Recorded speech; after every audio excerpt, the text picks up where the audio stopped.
আসসালামু আলাইকুম আমার প্রিয় আপুরা, তোমরা কেমন আছো? আশা করি সবাই ভালো আছো। আলহামদুলিল্লাহ, তোমাদের দোয়া এবং আল্লাহর অশেষ রহমতে আমিও ভালো আছি। নাজনীন ব্লগ চ্যানেলে আরও একটা নতুন ভিডিও দেখার জন্য তোমাদের সবাইকে স্বাগত জানাইতেছি। আশা করি বরাবরের মতো আজকের ভিডিওটাও আপুদের কাছে ভালো লাগবে। যদি ভালো লাগে প্লিজ একটা লাইক দিয়ে আমার পুরো ভিডিওটার পাশে থাকার অনুরোধ রইল। তো এই তো দেখো, সকাল সকাল ভিডিওটা স্টার্ট করে দিলাম আজকে। তো এখন বাজে প্রায় 7টা 10। তো এখন আমার ছেলেকে আমি ভাত খাওয়াইতেছি, কারণ ও স্কুলে যাবে। আর ও কিন্তু ঘুম থেকে 7টায় উঠে, আর আমি 6:30 বা 6টার দিকে উঠি। তো ওকে এখন ভাত সাত খাওয়াইয়া ওর টিফিন রেডি করে দেখো আমি ডাইনিংয়ে রেখে দিছি। তো ওকে আজকে ডিম আর একটা রুটি দিয়ে দিলাম, ডিম ভাজি করে। তো ও কিন্তু ডিম ভাজি দিয়ে রুটি বর্তমানে একদমই খেতে চায় না, আমাকে মাঝে মধ্যেই বলে। ও সবসময় খালি ভাত ফ্রাই করে দিতে বলে, মানে ডিম দিয়ে ভাত ফ্রাই করে দিতে বলে। তো প্রত্যেক দিন একই খাবার দিতে আমার ভালো লাগে না, কিন্তু ওর বলে খেতে অনেক ভালো লাগে। তো ভাবতেছি যে সপ্তাহে 3 দিনই ওইটা দিব, আর 2-3 দিন অন্য কিছু দিব। আর ও যেহেতু মানে ওইটা খেতে পছন্দ করে, মানে ভাত ফ্রাইটা, আর ও যেটা খাইতে পছন্দ করে, ও যেটা মানে খাইতে পারে টিফিনে, ওইটাই দেওয়া আমার উচিত। যদি মানে পেটটাই না ভরে ওর দুপুরে খেয়ে, তাহলে মিশামিশি টিফিন দিয়ে কোনো লাভ নাই। আসলে ওকে ভাত ভাজি করে দিলে না ও সম্পূর্ণটা খেয়ে আসে, আর যদি রুটি টুটি ভাজি করে দেয় তাহলে দেখা যায় কি আধা খেয়ে আধা নিয়ে আসে। আবার পাস্তাটাও খেতে পছন্দ করে। তো যাই হোক, এভাবে আর কি দেওয়া হবে। তো ও কিন্তু স্কুলে চলে যায়নি এখনও, ও বসে বসে মোবাইল দেখতেছে। আর বাইরে এত পরিমাণে বৃষ্টি হইতেছে আজকে, মানে প্রত্যেক দিন সকালবেলাটা 10টার অবধি এত বৃষ্টি হয়, তারপরে 10টার সময় বৃষ্টিটা ছাড়বে, তারপরে একটু রোদ উঠবে। মানে সকাল সকাল যে মানুষ একটা কাজ করবে, বাইরে যাবে, তো ওইটা আর হয় না এরকম, মানে কষ্ট হয়। যারা মানে যেতেই হয় তাদের তো যেতেই হবে, একটু কষ্ট হয়। তো যাই হোক, আজকে দেখো আমি ডিম দিয়ে আলু দিয়ে রান্না করব, আর বেগুন ভর্তা করব। আজকে একদম সিম্পল, কিচ্ছু নাই বাড়িতে, যার জন্য এইটাই আজকে করব। আর ডিম আলু দিয়ে বানাইলে আমিও ভালোবাসি, আমার ছেলেও ভালোবাসে। তোমাদের ভাইয়া ডিমটা খেতে ভালোবাসে, কিন্তু আলুটা খেতে ভালোবাসে না কি আমি জানি না, অতটা মানে ভালো পায় না হয়তো। ডিম দিয়ে আলু দিয়ে রান্না করলে ও মানে খায়, কিন্তু ওর অত ফেভারিট না। কিন্তু আমার আর আমার ছেলের অনেক ফেভারিট, আমিও অনেক ভালোবাসি। তো যাই হোক, আজকে দেখো 3 জনের জন্য 3টা ডিম নিয়ে নিছি, আর এখানে প্রায় 3টার মতো মানে আলু সিদ্ধ করে নিছিলাম। তো তোমরা জানি না ডিম দিয়ে আলু দিয়ে ডালটা কেমন করে রান্না করো, আমি কিন্তু এইভাবে রান্না করি। প্রথমে ডিমগুলো ভালো করে ভেজে নেব, একদম কড়কড়া করে লাল লাল করে ভেজে নিয়ে তারপরে ডিমগুলো কিন্তু আমি মধ্যে টুকরা দিয়ে নিই। না হলে না মনে হয় আমার মানে আস্ত ডিম থাকলে ডালটা অত টেস্ট হয় না। তো একটু টুকরা দিয়ে নিলে ডিমের ভেতরের মানে স্মেলটা বা স্বাদটা মনে হয় আলুর সবজির ভিতরে যায়, তাহলে স্বাদ হয়, মানে স্বাদ লাগে একটু সবজিটা। তো যার জন্য দেখো আমি ডিমটা একদম মধ্যে টুকরা দিয়ে দিলাম, খালি ছেলের ডিমটা আস্ত রাখছি, আর আমার তোমাদের ভাইয়া সবার ডিমটা মানে ফাটিয়ে নিছি, একদম টুকরা দিয়ে নিছি।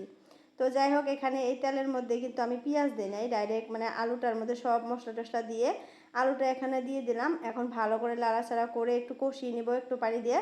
তারপরে অনেকগুলো ঝোল দিয়ে দিব, মানে পানি দিয়ে দিব। সেই পানিটা মানে অল্প আঠালো আঠালো হইলে আমি কিন্তু আবার নতুন করে সোমবার দেবো, মানে পেঁয়াজ, তারপরে তেল জিরা এগুলো দিয়ে সোমবার দিয়ে দেবো। আর আলুর ডালটা কিন্তু পরে সোমবার দিলে খেতে ভালো লাগে, মানে ফার্স্টে সোমবার দিয়ে বসিয়ে দিলে খাওয়াটাও তো মজা হয় না, মানে সবজিটা খেতে মজা হয় না। আমি কিন্তু সব সবজি মানে প্রথমেই সোমবার দিয়ে বসিয়ে দেই, কিন্তু এই আলুর ডালটা পরে সোমবার দিই, তাহলে খেতে ভালো লাগে। তো যাই হোক, দেখো এদিকে ছেলে স্কুলে চলে গেল, আমি ওকে বারবার করে রেনকোটটা পরিয়ে দিতে চাইলাম, কিন্তু পড়লো না। কে শোনে কার কথা? আর আব্বু বললে হয়তো শুনতো, বলতেছে অল্প অল্প বৃষ্টি, আমি দৌড়ে গিয়ে গাড়িতে উঠবো। আর ওর আঙ্কেল কিন্তু স্কুলে নিয়ে যাবে, ওর আব্বু নিবে না, আর সকাল টাইমটা ওর আঙ্কেলই নিয়ে যায়। তো যাই হোক, ছেলে তো স্কুলে চলে গেল, এখন আমার কাজকর্মগুলো করি। আর তোমাদের ভাইয়া মেয়ে সবাই এখনও ঘুমিয়েই আছে, দুজনই ঘুম থেকে উঠেই নাই। আর সকাল সকাল যেহেতু একটু বৃষ্টি পড়ে, আর রাতে তো অনেক রাতে ঘুমানো হয়, তোমাদের ভাইয়া কালকে অনেক রাতে ঘুমাইছে, এক জায়গায় গেছিলো, প্রায় ঘুমাতে ঘুমাতে 1টা বেজে গেছিলো। তো সকালে তার জন্য আর আমি ডাকি না। আর ওর কাজকর্মও যেহেতু 10টার দিকে ও ব্যাংকে যায়, তো ব্যাংক তো সকাল সকাল খুলে না। তো যার জন্য আমি আর ডাকি না, যে দুই মা কি কয়, মেয়ে আর বাপ শুয়ে আছে, ঘুম পাড়তেছে, ঘুম পাড়ুক, এই দিকের আমার কাজগুলো আমি গুছিয়ে নিই। যখন তারা উঠে তখন কিন্তু আমি বেডরুমে চলে যাই। ওরা না ওঠা পর্যন্ত আমি কিচেনে যত কাজ আছে, রান্না বান্না, ধোয়া পাগলা, পরিষ্কার করা, যদি বাইরে বৃষ্টি না থাকে রোদ থাকে, তাহলে কিন্তু আমি উঠানটাও ঝাড়ু দিয়ে নেই, বাইরে কাপড়গুলো শুকিয়ে দেই, মানে সব কাজ করে নেই। তারপরে ওরা উঠলে জাস্ট চাটা খাই, আর বেডরুমটা পরিষ্কার করে ঘর ঝাড়ু দিয়ে ঘরটা মুছে নেই। তো ওদের উঠতে উঠতে প্রায় কিন্তু 8:30 9টা বেজে যায়। তো 9টা অবধি আমি এই কাজগুলো করে নিই তাড়াতাড়ি করে। তাহলে আমার এই কাজগুলাও হয়ে যায়, এগিয়ে যায়। আর পরে ওদের সাথে ওরা উঠার পর একসাথে মিলে সবাই মিলে চাটা খাইয়া তারপরে কিন্তু আর যতখানি কাজ থাকে আমি ওগুলা করি। আবার মেয়েকেও খাওয়াইতে হয়, যেহেতু ওকে আবার 10টার দিকে খাওয়াই, ও কিন্তু অত সকালে খেতে চায় না। মানে ওকে যদি 8টা 8:30টার দিকে খাওয়াই তাহলে আধা খাবে, আধা নষ্ট করবে। আর যদি 10টার দিকে খাওয়াই তাহলে সম্পূর্ণ খাওয়াটাই খায়।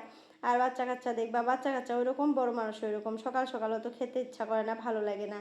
বেশি সকালে কিন্তু খাওয়ার প্রতি কোনো ইন্টারেস্ট থাকে না। আর আমিও কিন্তু সকালে উঠেই চাটা খাই না। আমার চা খাইতে খাইতে প্রায় ধরো যে 10টা ওইরকমই হয়, 9:30 10টা এরকম হয়ে যায়।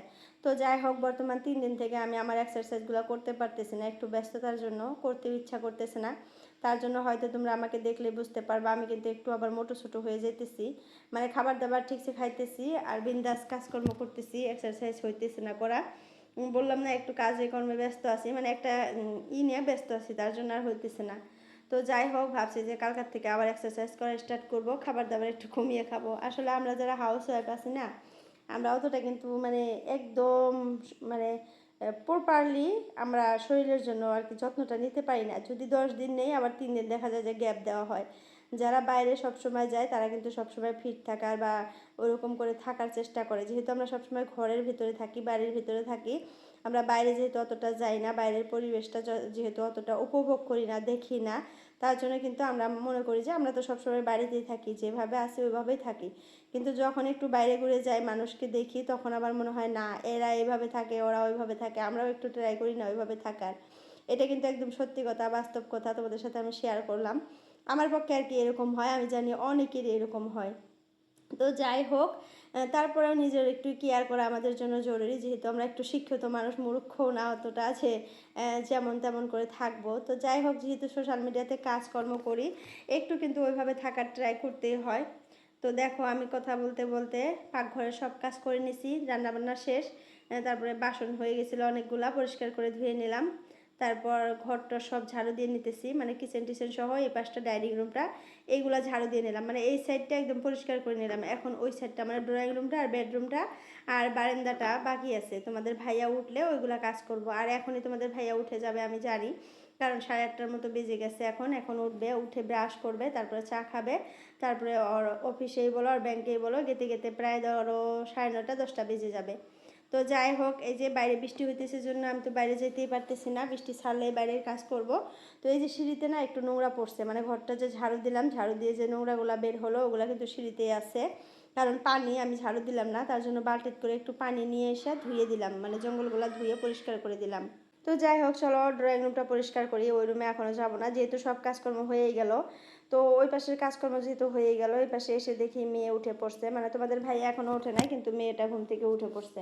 তো ভাবলাম যে উঠছে যেহেতু ড্রয়িং রুমের লাইটটা দেই আর ড্রয়িং রুমটা একটু পরিষ্কার করে নেই। মানে মেয়ে ঘুম থেকে উঠে না সোফা টোফা একদম এলোমেলো করে ফেলছে, তো ওগুলো এখন পরিষ্কার করি। আর মেয়েটা একটু মানে অন্য কিছু করবে না, আমার আম্মুটা ওই মানে সোফাটার মধ্যে একটু মানে জঞ্জাল করে। আর ছোট বাচ্চা যেহেতু একটু সে একটু করবে, কিন্তু মানুষের বাচ্চা আরও আমি দেখি, অনেক ছোট ছোট বাচ্চা দেখি, ওরা অনেক মানে দুষ্টুমি করে। আর আমার ছেলে মেয়ে আলহামদুলিল্লাহ অতটাও করে না। তোমরা হয়তো ভাববা যে নিজের ছেলে মেয়ের কথা ভালো বলে, আসলে যতটুকু অতটুকুই বলতেছি। তো যাই হোক, এই যে সোফার বালিশগুলো নিয়ে কত টাইম আমার মেয়ে খেলে, তার জন্য একটু মানে এলোমেলো হয়, তো সেগুলো আবার গুছিয়ে নিই। তো দেখো, আজকে না সোফার মধ্যে বালিশগুলো একটু এরকম করে রাখছিলাম, তো দেখি যে না, ভালো দেখা যায় না, মনে হয় কি যে কে বা এলোমেলো করে রাখছে এরকম দেখা যেতেছে। কিন্তু দেখো, আসলে বালিশগুলো বেশি বড় বড় জন্য কিন্তু এরকম দেখা যেতেছে। যদি ওই যে মিডিলের যে বালিশটা আছে ছোট, ওইটার মধ্যে যদি বালিশগুলো হইতো তাহলে কিন্তু ওইভাবে করে রাখলে দেখতে খুবই সুন্দর দেখা যেত। যেহেতু বালিশগুলো একটু বড় বড় সাইজের, তার জন্য ওরকম করে রাখলে ভালো লাগে না। তার জন্য আমি আবার দেখো যেরকম আসলো ওরকমই করে দিলাম, এখন কিন্তু দেখতে ভালো লাগতেছে। তো যাই হোক, অনেকেরই মানে সোফার মধ্যে দেখি বালিশগুলো ওরকম করে রাখে, দেখতে সুন্দর দেখা যায়, তার জন্য আমিও একটু ট্রাই করলাম। কিন্তু দেখতে অনেকটাই বাজে লাগছিল, তারপরে আবার মানে ঠিক করে রাখলাম, যেরকমটা ছিল ওরকম করে রাখলাম। তো এখন এই যে বারান্দাটা একটু ঝাড়ু টাড়ু দিয়ে নিতেছে, এই জিনিসগুলা মানে সোফাটা একটু ঝাড়ু দেই। আর এখন যেহেতু সবসময় বাইরে বৃষ্টি পড়ে, অতটাও কিন্তু ধুলিবালি ঘরের ভিতরে আসে না। ঘরের ফার্নিচার বলো সব জিনিসই একটু পরিষ্কারই থাকে। যখন আবার মানে টানা রোদ উঠবে, অনেক দিন বৃষ্টি পড়বে না, তখন কিন্তু আবার ধুলিবালি একটু করে উঠবে। আর এখন যেহেতু মানে সব সময় বৃষ্টি পড়তে এসে ধুলিবালিগুলো কিন্তু বন্ধ হয়ে আছে, তার জন্য কিন্তু আমাদের এই যে বাড়তি কাজ যেটা বলো মুছামুছি করা, ওগুলো কিন্তু এখন অতটা না করলেও চলে। আমি কিন্তু কালকা করছিলাম প্রায় 1 সপ্তাহ 10 দিন পর, মানে ঈদের মধ্যে করছিলাম, তারপর আর করি নাই। তারপরে সেদিন কালকা মানে কালকার ভিডিওতে হয়তো দেখছো, কালকা একটু পরিষ্কার করছি। তো যাই হোক, এখন আবার 2-3 দিন করব না, আবার হঠাৎ করে একদিন করব। আসলে এরকম করেই করি। আর একটা আপু বলছে যে আসলে পরিষ্কার প্রবাসীর বউ মিম, এই আপু কিন্তু বলছে যে আসলে এই মানে প্রত্যেক দিন করতে ইচ্ছা করে না মোছামুছি। আর মানে আপু মানে কমেন্ট করে কিন্তু সব সময়। আপুর আইডির নামটা কিন্তু আমার নেওয়া হয় না অনেক দিন থেকেই। তো যাই হোক আপু, তোমাকে অসংখ্য ধন্যবাদ। আসলে আমি কমেন্টগুলো পড়তে চাই, আসলে হয় না, কারণ মেয়েকে মোবাইলটা দিয়ে আসি, ও মোবাইল দেখে, তার জন্য আর কি হয় না। তো অনেক আপুরে আমাকে কালকা মানে কমেন্ট করে বলছে যে আপু অনেকদিন পর তোমার ভিডিও দেখতেছি, ভালো লাগতেছে। মানে মিডিলে 2-3 দিন আমি ওরকম করে ভিডিও দেই নাই, আসলে একটু ব্যস্ত ছিলাম তার জন্য। তো যাই হোক, এখন আবার রেগুলার ভিডিও দেওয়ার চেষ্টা করব, যতটুকু পারবো আর কি দিব। তো এখন কিন্তু আপুরা বৃষ্টি টিষ্টি একদম থেমে গেছে। তোমাদের ভাইয়া দেখো সুজি নিয়ে আসছে মেয়ের জন্য, মেয়ে আর কি সুজি খায় কিন্তু। তো আজকে কিন্তু মেয়ের জন্য আমি ওটস রান্না করে ওকে ওটস খাওয়াইলাম। ও আসলে বেশিরভাগ সকালে সুজি খায়, ওটস এগুলো খেতেছে না, ডালিয়া অতটা পছন্দ করে না। সুজিটা কিন্তু খেতে ভালোই বাসে, তার জন্য আমি ওকে সুজি খাওয়াই।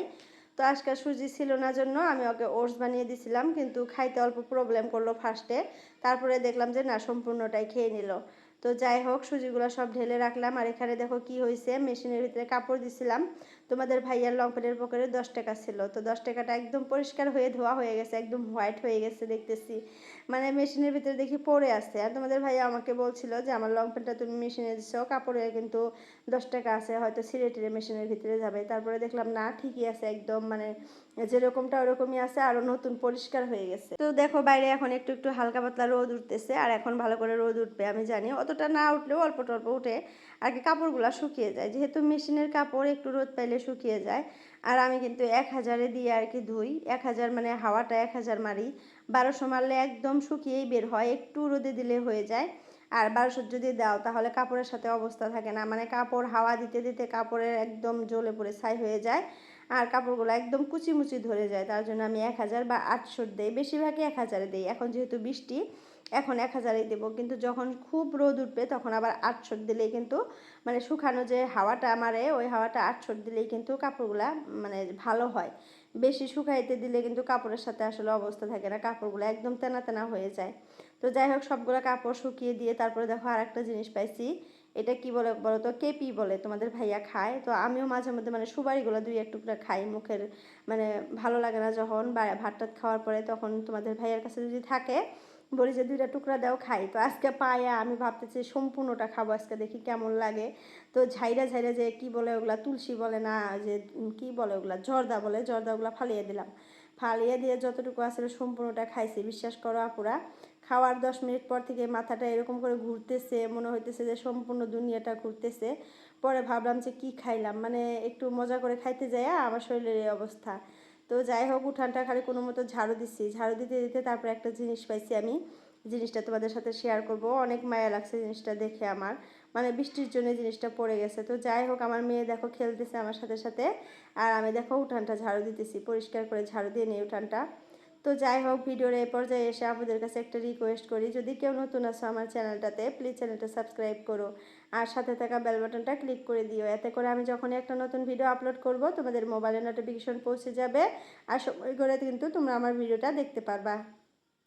আর যদি আমার ভিডিওটা তোমাদের কাছে বেশি ভালো লাগে, তোমাদের বন্ধু বান্ধবের সাথে আমার ভিডিওটা শেয়ার করতে পারো তোমরা। আর এদিকে দেখো অনেকগুলা ঘাস হয়ে গেছে, ঘাস দিয়ে একদম বাড়িঘর ভর্তি হয়ে গেতেছে, যেহেতু বৃষ্টি এগুলো পরিষ্কারও করতে পারি না। তারপরেও যখনই ঝাড়ু দিই তখনই একটা দুটো করে টেনে টেনে তুলে ফেলি। তো ভাবছি যে বৃষ্টি টিষ্টি থেমে গেলে ওইরকম একটা মানুষ দিয়ে আর কি কিছু টাকা দিয়ে মানে এই ঘাসগুলো পরিষ্কার করব। যদি সারাদিন করে সারাদিনের হাজিরা দেবো আর কি, ওইভাবে দিয়ে আর কি ঘাসগুলো একটু পরিষ্কার করে নেব, আর গাছ গুছালিগুলো একটু মানে পরিষ্কার করে নেব। আর এই যে আমার আম্মুটা দেখো এইভাবে পিছন পিছন খেলবে, এখন অনেকটাই ভালো হয়েছে আলহামদুলিল্লাহ, ওকে নিয়ে মানে অনেক টেনশনে ছিলাম, এখন কিন্তু ভালো হয়েছে ও, এখন একটু খেলাধুলা করে। আর এই যে তোমাদেরকে বলছিলাম না, আমি একটা জিনিস পাইছি, মানে এখানে ঝাড়ু দিতে এসে দেখি জিনিসটা কু করতেছে। তো আমি কই যে কি এটা কু করে, ভালো করে বগলে যা দেখি একটা পাখির বাচ্চা, কিন্তু এটা কি পাখির বাচ্চা এটা ভালো করে বুঝতেছি না, কিন্তু একটা পাখির বাচ্চা। তো হয়তো বড় হলেই বোঝা যাবে এটা কিসের বাচ্চা। তো যাই হোক, দেখার পর আমার অনেকটাই মায়া লাগলো, মানে বৃষ্টিতে একদম ভিজে একাকার হয়ে গেছে। তারপরে আমি এই যে হাতে তুলে নিলাম, মানে হয়তো 2-3 দিন হলো ফুটছে খালি বাচ্চাটা। চোখও ভালো করে মেলতে পারে না। তো ওকে কি খাওয়াবো কি করবো আমি বুঝতেছি না। এরা কিন্তু পোকামাকড় খায়, মায়েরা পোকামাকড় ধরে এনে খাওয়ায়, তো আমি কোথায় পাবো এগুলো বলো? আর বাঁচবে না নাই তাও জানি না, মানে এগুলোর বিষয়ে কিন্তু আমার অতটা নলেজ নাই কিভাবে খাওয়াইলে কি হয়।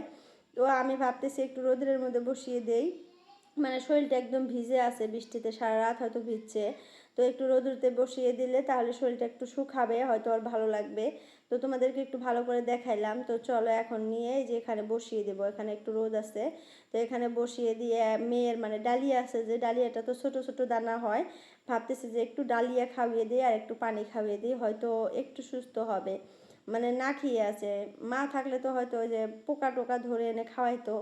তো আমি এখন কি খাওয়াবো বুঝতেছিলাম না, তারপরে একটু ডালিয়া দিলাম। ভালো করে মানে গিলতেই পারে না, একদম ছোট যেহেতু। তো যাই হোক একদমই ছোট, একদম মানে ছোট্ট বাচ্চা, মনে হয় 2-3 দিন ধরে ফুটছে। তো যাই হোক ওকে খাইয়ে টাইয়ে এখানে বসিয়ে রাখবো এখন। আপুরা আজকের জন্য ভিডিওটা আমি এতটুকুই রাখতে চাই, আর লং করব না। সবার সুস্বাস্থ্য কামনা করে আজকের জন্য বিদায় নিলাম। বাই বাই, আল্লাহ হাফিজ। সবার সুস্থ থেকো, ভালো থেকো, আমাদের জন্য দোয়া করো।